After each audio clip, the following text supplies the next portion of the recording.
A evolução da pandemia do coronavírus no Brasil é machista, racista e classista. Nesse vídeo a gente vai conversar sobre como a pandemia se revela ainda mais severa no que diz respeito às mulheres, aos negros e aos pobres.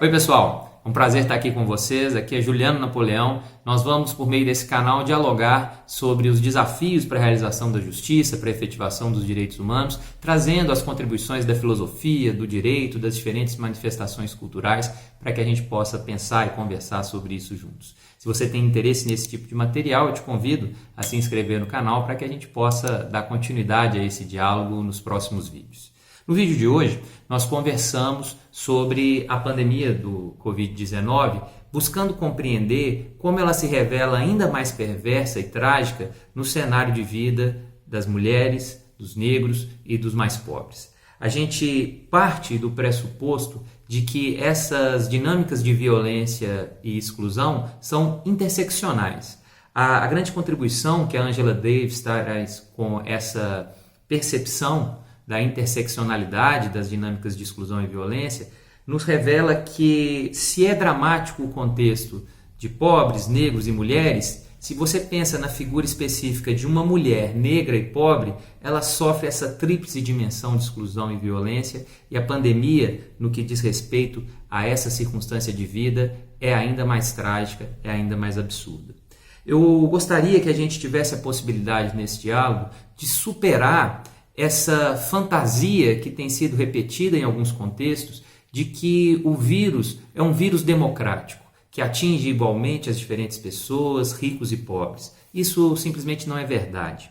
Nós temos claramente a evolução da pandemia demarcada por questões de gênero e raça e de classe e que estabelecem injustiças que precisam ser evidenciadas para que possam ser enfrentadas. Eu começo esse nosso diálogo dando atenção às questões de gênero.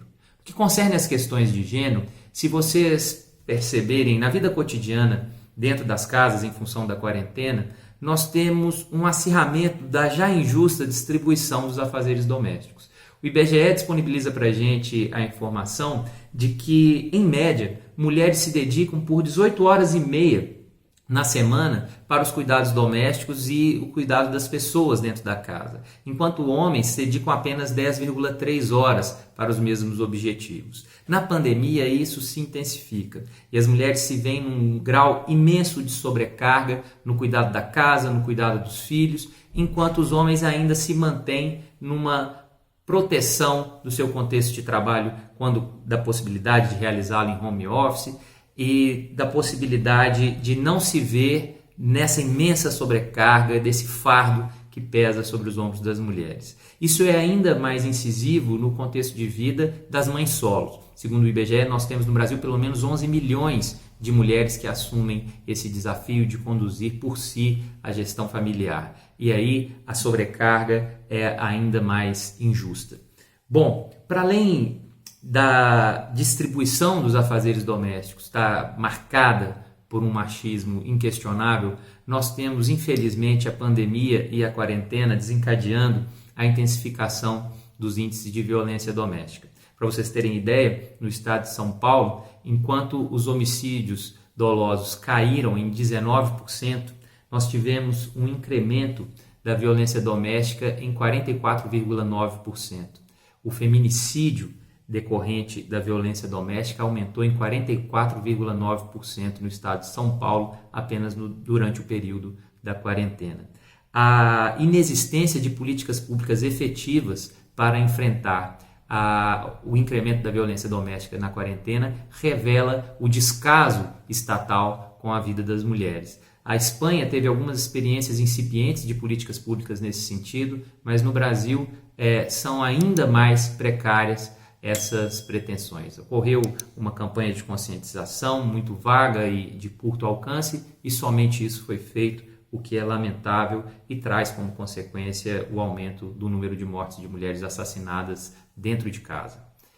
Se a gente percebe que o gênero precisa ser considerado na interpretação das repercussões da pandemia, a gente deve perceber também que boa parte dos profissionais de saúde que sacrificam as suas vidas por nós no enfrentamento do vírus são mulheres.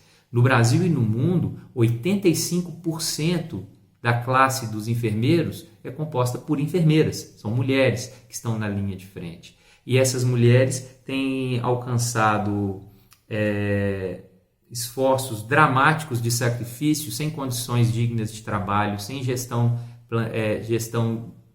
adequada das suas jornadas, num alto grau de ansiedade, isoladas das suas famílias, sem equipamentos de proteção, sem estratégias de proteção individual e coletiva no contexto profissional. E nesse ambiente é que nós temos a edição de uma nota técnica pela Associação Brasileira de Saúde Coletiva, a Abrasco, enfatizando a importância de se pensar a proteção dos profissionais de saúde e nesse recorte que discutimos das profissionais de saúde, no sentido de assegurar tanto condições dignas de trabalho, como também a proteção trabalhista e previdenciária nesse contexto. Para além da evidente injustiça de gênero que caracteriza a evolução da pandemia no Brasil, nós temos também aspectos raciais que precisam ser considerados para que a gente compreenda o drama que vivemos. E no que concerne as questões de raça, nós temos em evidência uma letalidade seletiva do vírus no Brasil e no mundo. Se a gente considera os dados norte-americanos, lá nos Estados Unidos nós temos os negros como apenas 13% da população. E a população negra corresponde a 60% das mortes por coronavírus no país. Na Inglaterra não é diferente. Na Inglaterra, a chance de uma pessoa negra morrer por coronavírus é 4 vezes maior do que a de uma pessoa branca. Aqui no Brasil nós temos 2 problemas. A evidente seletividade do caráter letal do coronavírus, acompanhada de uma omissão na coleta dos dados. Nós não sabemos, nós não temos informações suficientes de cor sobre os óbitos. É nesse sentido que recentemente a Justiça Federal no Rio de Janeiro estabeleceu a obrigatoriedade que nas certidões de óbito constem as informações de cor, que tem sido omitida em pelo menos 1/3 dos óbitos decorrentes da doença do coronavírus. Nós temos um dado que foi divulgado pela Secretaria de Saúde do Espírito Santo, de que lá no Espírito Santo, 24% a mais de mulheres negras morrem quando comparadas com as mortes de mulheres brancas. É importante perceber que nesse dado nós temos a evidência da interseccionalidade de gênero e raça, algo que ainda é incipiente nos estudos e nos levantamentos estatísticos. Mas aí a gente já fica com a clareza de que também no Brasil a morte de negros tem sido banalizada no que concerne à pandemia do Covid-19. Para além das questões de gênero e raça, é importante que a gente perceba a assimetria que existe do impacto da pandemia quando a gente compara a circunstância de vida de ricos e pobres. E nesse sentido, essas violências e exclusões decorrentes da classe perpassam as exclusões de gênero e raça, configurando essa interseccionalidade que a Angela Davis descreve tão bem e que desde a década de 70 tem sido objeto de discussão, mas ainda é insuficientemente abordada tanto na academia quanto no debate social.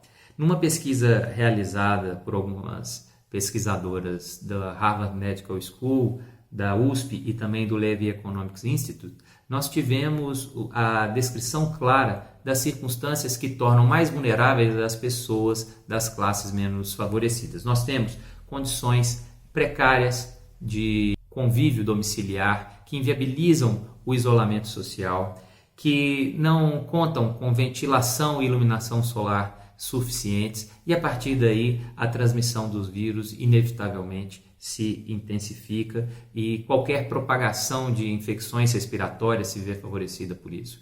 Em decorrência disso que desde 2000 nós já temos, acompanhando os índices das síndromes respiratórias agudas no Brasil, um incremento nas regiões periféricas. Essas são regiões propícias para a transmissão intensa desse tipo de doença e o Covid-19 encontra um contexto para a intensificação da sua transmissão em decorrência disso.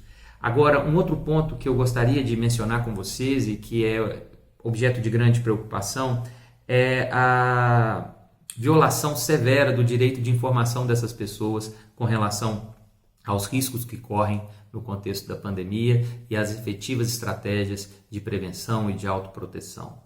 Nós temos uma série de noções confusas difundidas, posições enviesadas de autoridades, há uma série de informações mediante fake news, compartilhamento de conteúdo em redes sociais, que difundem uma compreensão da realidade completamente alheia à fundamentação e à lógica e que fazem com que as pessoas fiquem completamente desorientadas no que diz respeito ao enfrentamento dessa que é a maior tragédia que o Brasil já enfrentou depois da escravidão.